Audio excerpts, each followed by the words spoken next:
You do now. Hi. Oh my God, this is such an honor. How are you, my friend? I'm fantastic. How are you? We're so excited for this show. I read about your childhood, and it was tougher for you. This deal that you guys are doing, where you can go see a band like Culture Club for $25. What singer or band do you wish back in your youth that you wish you could have seen for a price like that? Now, granted, $25 in the '80s, still kind of pricey. I have to tell you, though, when I was a kid, concert tickets are really cheap. I mean, it's shocking when you go back and think what I paid to see Ziggy Stardust in 1972. It wasn't a lot of money. You really got to see Bowie in '72? Yeah, I was 11 and a half. What was that like? Absolutely mind-altering, kind of also just, in a way, for a long time after seeing that show, I could never really be impressed by anything. I would imagine not. But then I kind of also started to get into other bands, and my musical kind of interest widened, and I've always loved everything. I love great writing.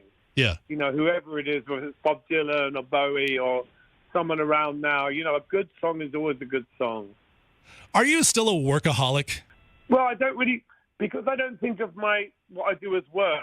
Do you know what I mean? I think, yes, of course, there are elements of it that have work. I do, but that was the thing. As I look back on 1980s interviews with you, the thing that came up, I was looking for something, really eye-popping, something that you said in the 80s, and the thing that just kept coming up as a reoccurring theme was how you're a workaholic. Do you take now time for yourself? Have you developed hobbies, or is it still all about the band? It's not all about the band. I make art, so I spend a lot of time doing that, and that is a really pleasurable experience. And yeah, music plays a big role. I've released a lot of stuff all the time.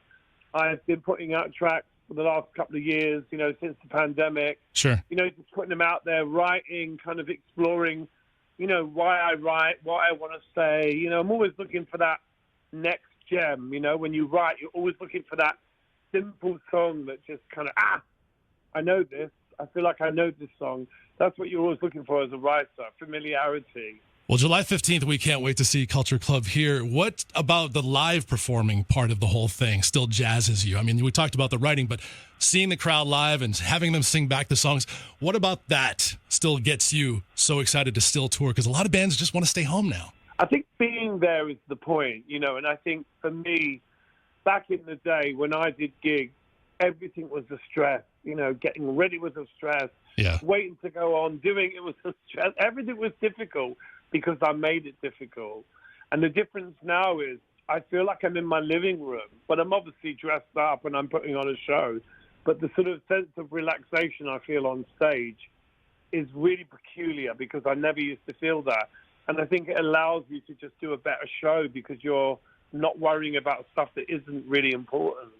You're focusing on what the bigger picture is, and that is connecting, which might sound corny, but I think it's, well, you'll see what I do because I just, I just enjoy it. No, you interact with a lot of the audience. I saw you on that 90s tour when you guys were doing that VH1 Storytellers tour, and you took a lot of moments to kind of just interact with the crowd, and that just, with the machinery that goes on with concert tours these days, and everyone plays the same songs in the same order every night, and everything is so robotic, you stand on the same part of the stage. It's so refreshing to see that artists still can connect like that. But it's also, it changes and it gets better if you let it. I think you have to alter your relationship with the whole thing, with fame, with playing live, with being a public person. And once you do that and accept who you are, then you can just be better at doing what you're supposed to be doing. Yeah.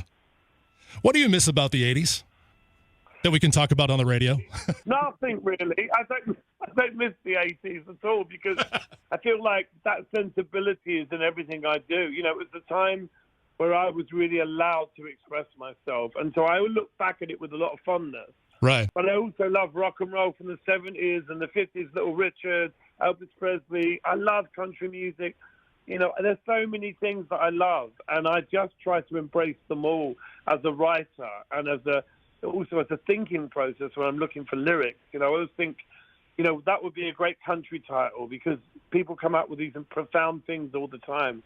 and I write them down and think, yeah, I'm going to turn that into a song. It's funny that you mentioned Elvis because my mom loved Elvis. We just had Mother's Day yesterday, and she's no longer with us. But listening to Elvis now, even though I hated him as a kid because I wanted to listen to Culture Club, but now when I listen to Elvis, it helps me connect with her. What does your mom listen to back in the day that you still connect with? My mum used to love Frank Sinatra, and Dean Martin was a big favorite in our house, and also Johnny Ray. Andy Williams, and a lot of Irish music, a lot of traditional Irish music, but everything really. The radio was always on in our house. Yeah. Always. Now, if we could make Boy George's ultimate 80s mixtape with songs not from Culture Club, you've got an awesome tour with Howard Jones and Berlin going. What would be the 5 songs you would put on a mixtape, an old-fashioned 80s mixtape? Probably Sweet Dreams by Eurythmics. Yeah. Brilliant Mind by Furniture, quite obscure. Love My Way by the Psychedelic Furs. Oh, yeah. 2 more. Boys Keep Swinging by Bowie. And, Who's Gonna Drive You Home by the Cars. Has to be in there. Oh, that is a great mixtape. Did you ever make a mixtape for a lover back in the day? Oh, my God. You did years of cassettes and then burnable CDs. I was absolutely the king of I'm going to break your heart with a list of songs that you can imagine. I love it. Boy George, Culture Club, Howard Jones, Berlin. It's going to be a great time. July 15th, Mid-Florida Credit Union. If there's such an honor to talk to you, my friend. Thank you so much. Thank you. See you later.